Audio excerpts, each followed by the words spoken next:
XVII века чеченцы стояли на страже интересов российского государства, поскольку с конца XVI века чеченцы считались в подданстве России и в российском государстве. Если мы с вами возьмем историю чеченцев с XVIII века, то практически во всех войнах России о защите российских интересов чеченцы участвовали. Хотя, конечно, тогда нас было мало. Например, даже к началу XIX века чеченцев было где-то в пределах 200-250 тысяч. Но уже с XVIII века чеченцы принимали активное участие в русско-турецких, русско-иранских войнах. Даже в русско-турецкой войне 1735-1739 годов воевали 200 чеченцев. И уже с тех пор о чеченцах сложилась слава как исключительно смелых и храбрых воинах. Особенно усилилось участие чеченцев в войнах России по защите российского государства с XIX века. Вы знаете, была такая крупная, большая война, как русско-турецкая война 1877-78 годов. Так вот, во время этой войны был создан чеченский иррегулярный кавалерийский полк, которым командовал отец знаменитого Топы Чермоева, Орцу Чермоев, который, кстати, в российской армии служил с 40-х годов XIX века. Этот фронт, то есть этот полк воевал на русско-турецком фронте на Балканах, показал себя исключительно хорошо. Повторяю еще раз, чеченцы очень храбрый, мужественный народ. Если бы мы точно так же стремились к знаниям, к образованию, было бы вообще очень здорово. К сожалению, эта сторона у нас не столь сильна, а вот смелости, действительно достоинства у чеченцев сверх меры. Так вот, во время этой войны на фронте бывали очень интересные события. Вы, наверное, по истории Чечни вам читали, рассказывали, что после окончания Кавказской войны, начиная с 1860-х годов, и основная волна была в 1865 году, произошло переселение чеченцев в Османскую империю. Вот сегодня, например, чеченцы проживают несколько десятков тысяч в Турции, около 15 тысяч в Иордании, довольно много их было в Сирии, вот этой сирийской войны, в Ираке проживали. Так вот, это именно потомки тех чеченцев, которые ушли в Османскую империю, а в 19 веке до 1918 года арабские страны входили в состав Османской империи. Так вот получилось, что во время этой войны 1877 года с турецкой стороны был чеченский конный полк, которым командовал сын имама Шамиля Гази Мухаммед, ну и с этой стороны был чеченский конный полк под командованием Орцу Чермоева. И вот еще до начала военных действий, когда вот они расположились, чеченцы узнали из той и с этой стороны, что вот там есть чеченцы, здесь есть чеченцы. Стали встречаться и договорились, война есть война, вот мы обязательно, каждый воин будет попахать, это опознавательный знак. Соответственно, мы друг с другом воевать не будем. И действительно, на всем протяжении войны никогда в этой войне чеченцев не убивал. Даже на войне чеченцы, когда оставались, чеченцам свято было, своих вы не убиваем. Одно время, правда, Орцу Чермоев был отозван в Чечню. Опять-таки, если историю Чечни вы до этого дошли, в 1877 году было восстание под руководством Алибека Алдамова. Слышали? Да. Так вот, Орцу Чермоев был двоюродным дядей Алибека Алдамова, меньше человек. Отцу отозвали и направили на переговоры к Алибеку с тем, чтобы он уговорил его сдаться и распустить своих повстанцев.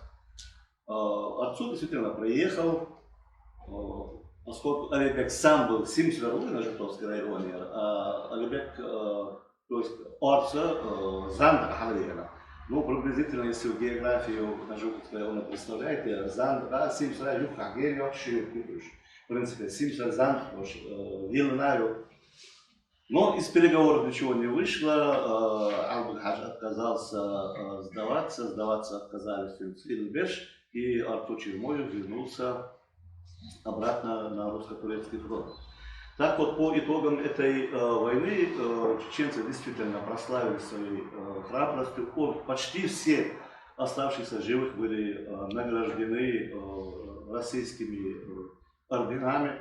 И с этого времени за чеченцами прочно закрепилось, что это действительно очень мужественный и храбрый народ. Затем наступает 20 век, и в 1904 году начинается русско-японская война. Так вот, в этой войне опять-таки было несколько сот чеченцев.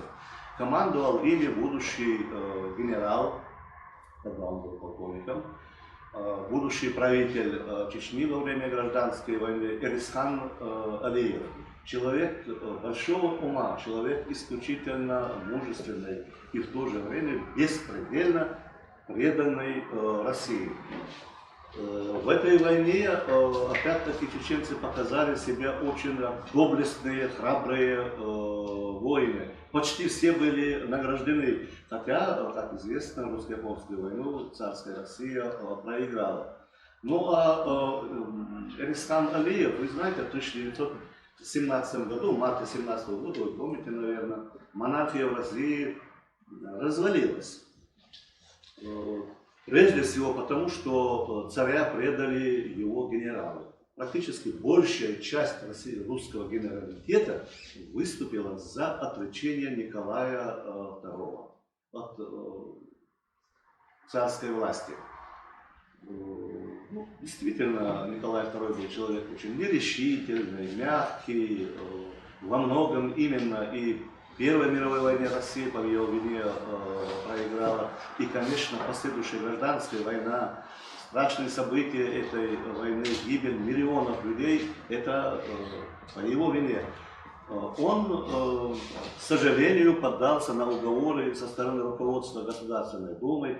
Сегодня мы олигархами называем тогдашних миллионеров, которые были в Думе, Выбушинский, Львов и прочие. Но самый главный фактор, по которым он отрекся от царской власти, это давление и предательство со стороны российских генералов. Так вот, 3 генерала поддержали царя. Заявили, что они и их части, которым они командуют, до конца будут стоять за ним. Это был один русский генерал, если не ошибаюсь, Крылов. Второй был черкесский или адыгский генерал Клыч-Гирей. И третий был Эрисхан Алиев. Затем во время гражданской войны здесь он выступит на стороне белого движения. Он будет генералом армии Деникина. Затем будет назначен правителем Чечни. И в 1920 году большевики арестуют его в Махачкале. Передадут грозненским большевикам, здесь он был приговорен к расстрелу, и его расстреляли. Повторяю, очень был достойный, мужественный человек, до конца оставшийся преданным царю и монархии и своей присяге. Кстати говоря, никогда ни один чеченец не изменял присяги, будь то в 19 веке, будь то в веке 20, никогда чеченец не сдавался в плен ни в Первой, ни во Второй мировых войнах, ни в афганскую кампанию. Никогда не был, чтобы один чеченец попал в плен. Да, он до последнего будет сражаться, он погибнет, но в плен он не сдастся. В Первой мировой войне, вы слышали, был такой чеченский конный кавалерийский полк, дикая дивизия, это Султан Султанович. Вам расскажет, он специалист по этой проблеме более подробно. Ну а затем была в 1939 году финская война. Около 1000 чеченцев участвовало в этой войне. К сожалению, вот эта часть нашей истории, она очень слабо исследована. на каких участках фронта чеченцы сражались, кто им поименно. Эта тема еще ждет своего исследователя. Ну а затем началась Великая Отечественная война. Около 50 тысяч чеченцев и ингушей ушло на фронт. Очень храбро сражались. Вы помните знаменитый конный полк под командованием Маулади Висаитова, конный полк под командованием Сакки Висаитова, пехотные части. Путин в 2013 году, выступая на Санкт-Петербургском экономическом форуме, говорил, что самый тяжелый для Советского Союза период, Великую Отечественную войну, чеченцы показали себя исключительно мужественно. И по количеству представленных званию героев чеченцы занимают первое место. А в защите Брестской крепости, вы, наверное, об этом слышали, в защите Брестской крепости участвовало около 300 чеченцев и ингушей, а это почти 70% Брестского гарнизона. Затем, и это несмотря на то, что в 1944 году чеченцы насильственно были высланы в Среднюю Азию. Так вот, даже несмотря на это, был дан приказ всех чеченцев и ингушей из фронта выслать, отправить в Среднюю Азию и Казахстан. Так вот, несмотря на эту тяжкую обиду, нанесенную чеченцам, они отказывались уйти с фронта. Ну а поскольку все равно отправляли, они записывались осетинами, командиры шли навстречу, потому что видели, какие это храбрые воины, и записывались татарами, осетинами, дагестанцами, но они, за редким исключением, они с фронта не уходили, сражались до последнего. Ни один чеченец, повторяю, не был полицаем на оккупированных территориях. А таких полицаев, вы знаете, были десятки и десятки тысяч, и украинцы, и русские, и прочие. Были в вермахте, в германской армии, национальные формирования. Грузинский легион, армянский легион, азербайджанский легион, туркменский легион. Чеченских военных формирований не было, потому что чеченцы служить немцам не шли. Не было такого. Ну а затем афганская война. Во время афганской войны очень многие сами либо в плен сдавались, воевали против советской армии. Особенно много было представителей среднеазиатских народов. Ни один чеченец не сдался в плен. Ни один.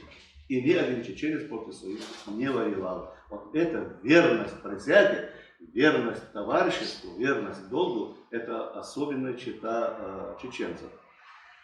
Ну и сегодняшние события, которые происходят на Украине, Россию в буквальном смысле вынудили начать эту специальную операцию. С одной стороны, после развала Советского Союза западными странами, прежде всего Соединенными Штатами Америки, была поставлена задача развалить Россию. Во что бы то ни стало, хотя бы предельно ее ослабить. Россию вытесняли из мировой политики на обочину, хотели нарушить ее статус великой державы.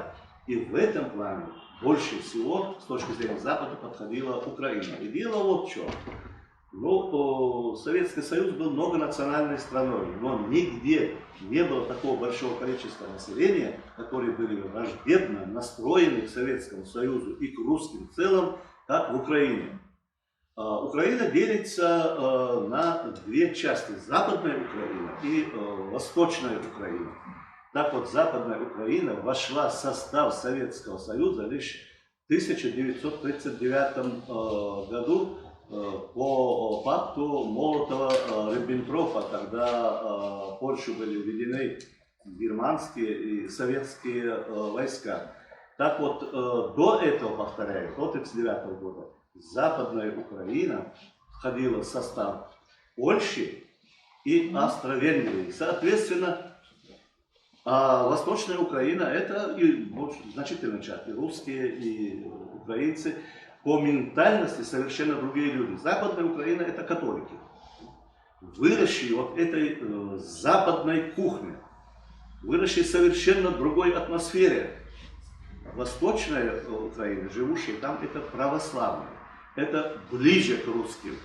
Так вот, в Западной Украине подавляющая часть населения очень враждебно относилась к русским в целом, и в Советском Союзе, а сегодня, увы, и к России. Именно западные украинцы, где очень сильно осталось влияние от Степана Бандеры, Шухевича, это идеологи, лидеры националистического движения в Западной Украине. Во время Великой Отечественной войны западные украинцы очень тесно сотрудничали с немецкими фашистами. Это единственно была создана там дивизия СС Галичина из западных украинцев, которая участвовала в боях и на Восточном фронте, и в борьбе против партизан. Я не знаю, слышали ли вы или нет, был такой, действовал в Западной Украине отряд разведчика Кузнецова, Николая Кузнецова, в котором, кстати, были и чеченцы, и ингуши. Так вот, этот отряд был разгромлен, а сам Кузнецов был убит именно бандеровцами. Вот именно этот фактор наличия в современной Украине западных украинцев, враждебно настроенных к России, и решено было использовать на Западе для ослабления России или для ее развала. И то, что происходило в 2014 году, вот этот печально известный Майдан, это на 99% в основном были выходцы из Западной Украины, финансируемые, организуемые полностью западными странами. Вы помните, тогда президентом был Янукович. К сожалению, он во время этих событий не проявил себя в должной степени, скажем, храбро. Он мог спокойно уйти в Донбасс, в Донецк. Он в Донецк населен, Донбасс населен в основном русскими. Это была сфера, регион влияния Януковича. Он мог там возглавить сопротивление вот этим западноукраинским бандеровцам. К сожалению, Янукович сбежал в Россию. Жизнь показалась дороже, чем вот возглавить это сопротивление. Если бы он это сделал, события на Украине могли пойти совершенно по другому сценарию.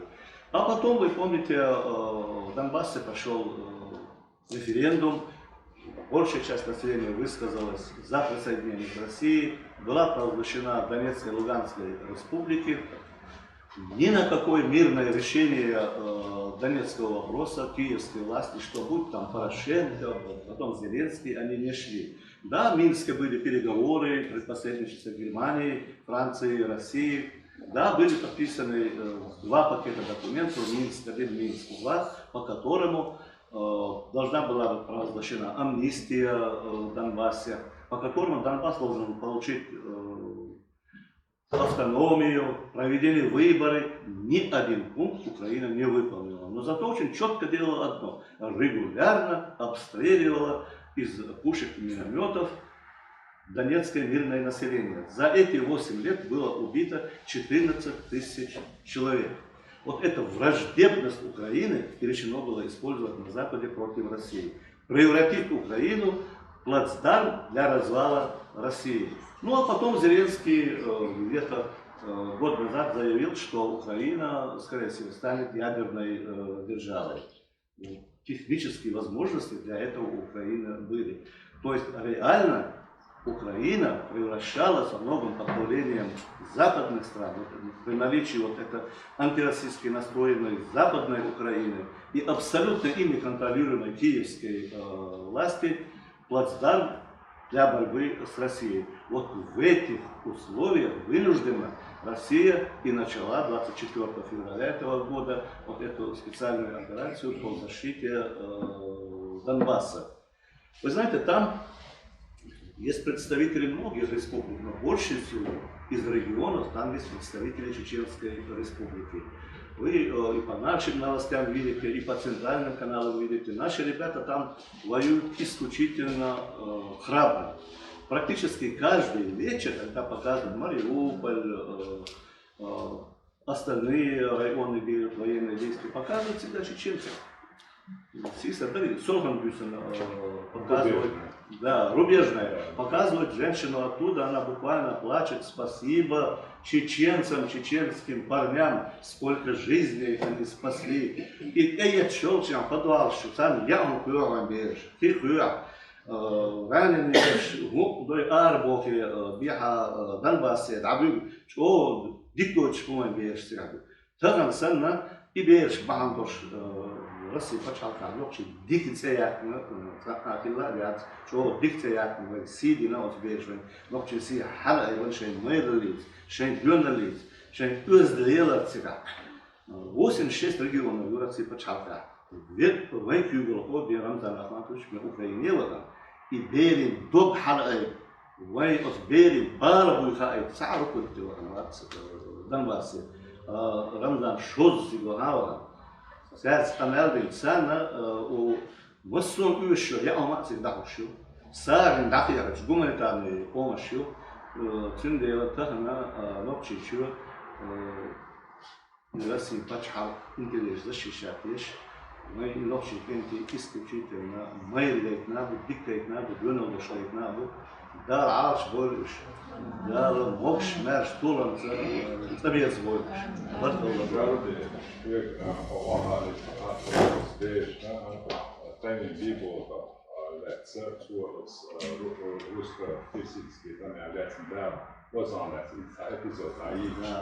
Теми Бибо, шуна высказано прежде всего, эмло, да, что хайло, что так было, мы так было, но прежде всего политик и дипломат. Что сейчас говорю, речь хандина, да бог что было, вы Россия почал, он был тюлернец, вы жимахал. Войн от России бачхатых вещи метик коронлиз. Мы должны найти свое место, свою нишу. Но непременно сахар здесь.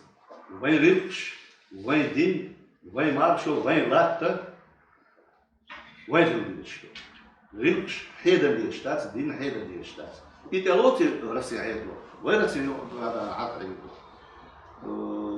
Начиная с 1806 года в Кавказе Хамилви наместник Бибо Санкт-Петербурга, сюда ночью лег поцеловал, авторитет его. Это Тищев, Тармасов, Паулучи, Ермолов в 1816 году, что наместник Кавказа, Хауш, Убра, Хал, Теми Бибо, Слави Кавказе, Санкт-Петербурга. Ама Бибо Бог так говорил, ночью, чё, эйдл, ночью. Аски эйдл пусть будет российский. Но хуед ночь хата хат, что эйдл могут, сейчас 10 лет, что вилкс дори, але да хорошо. И российский эйдл лучше особенно видно. Ага. Аж от России электросоцвет, и эйдл вот хуед говорит ему создавачи, и эйдл да лучше. Сюндера теми бивот, вул царюч, да, вот адам دردش كنا حلقة ولا غطت من كوربي وتشغله هم بيشغله يشتغل ساعد برضه كور شحقي غطت من النوشي выступление. Ама يخيلش он еще раз понял, ستيولر بوتي نوشي كذا بوجيم خالته. Но и российская власть поняла, что силой чеченцев не подавить. И самое удивительное для туду и чогет гая кнопка Гермолос. 1816-27 годы. Из них 70% времени Нохчичу. Нохчичу создать. Но после восстания Булата в 1825 году, и сам это четко, nic Нохчи ешло. Сядь хаздейский. И Сайдер Бахтаев Пейгалхов вчера, это командующий левым флангом Кавказской линии, как раз Нохчичу так. Где Станкачев левый фланг вышел. Генерал Латтин. Так вот Ермолов пишет ему апреля 26 года реляцию, где говорит, отныне без его личного разрешения в Чечню не принимать ни одну военную экспедицию, не принимать. Чеченцев силой нельзя покорить. Надо действовать политикой, дипломатией. Надо строить школы, надо строить мечети, надо привлекать чеченцев туда. То есть от сил сидош и зафильмовал Ермолов и ударил. И совершенно другая масштабнейшая политика, но в 827 году Ермолов Таларитин, это наместник Паскевича. И вот Паскевич вообще изначально по-другому свою политику строил. Хайзер Барбак Пейсал, Шарах, это русско-турецкий, потом чек, Адриановский мир подписать, и Николай II шлет ему предписание. Теперь вам предстоит более важное дело, чем победа русско-турецкой войны, покорение горцев или истребление непокорных. Вот в такой плоскости никто, ни один царь не ставил истребление непокорных. Паскевич, казалось бы, царь приказывает, должен выполнить. Он пишет, хорошо, истребить так истребить. А вот кого признать виновным? Наша практика на Кавказе показала, что чем больше мы наказываем, чем сильнее сопротивление.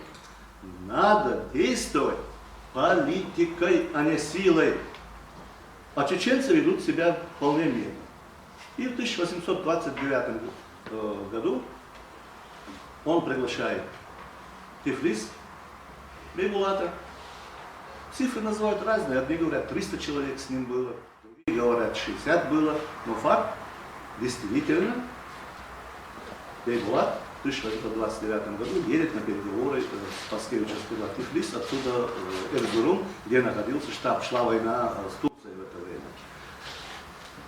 Им на дорогу дают деньги, им дают сопровождение, чтобы недоразумений не было. И от Владикавказа до Тифлиса сопровождение российских офицеров, он едет туда. 3 месяца он ведет переговоры с Паскевичем, и одновременно чеченцы участвуют в военных действиях против Турции. И впервые Паскевич подписывает документ предначертания по управлению чеченцами, где черным по белому пишет, отныне чеченцы должны управляться так, как они до этого управляли страной сами. То есть, по-другому говоря, Вайдин Моссон Ларанов в соответствии с этим КЛДЗ. Более того, он пишет, что будет принят специальный документ типа польской конституции по управлению Чечней. Но в 831 году Бейбулат был убит. В мае 1931 года Паскевич был отозван для подавления восстания в Польше. И, к сожалению, из этого наметившегося мира между Чечней и Россией ничего не вышло. Вариант мира, противотеза, это война. И с 1931 года Чечня оказалась стянутой в Кавказскую войну. И вот страшный труд Кавказской войны, в которой чеченцы потеряли более половины своего населения.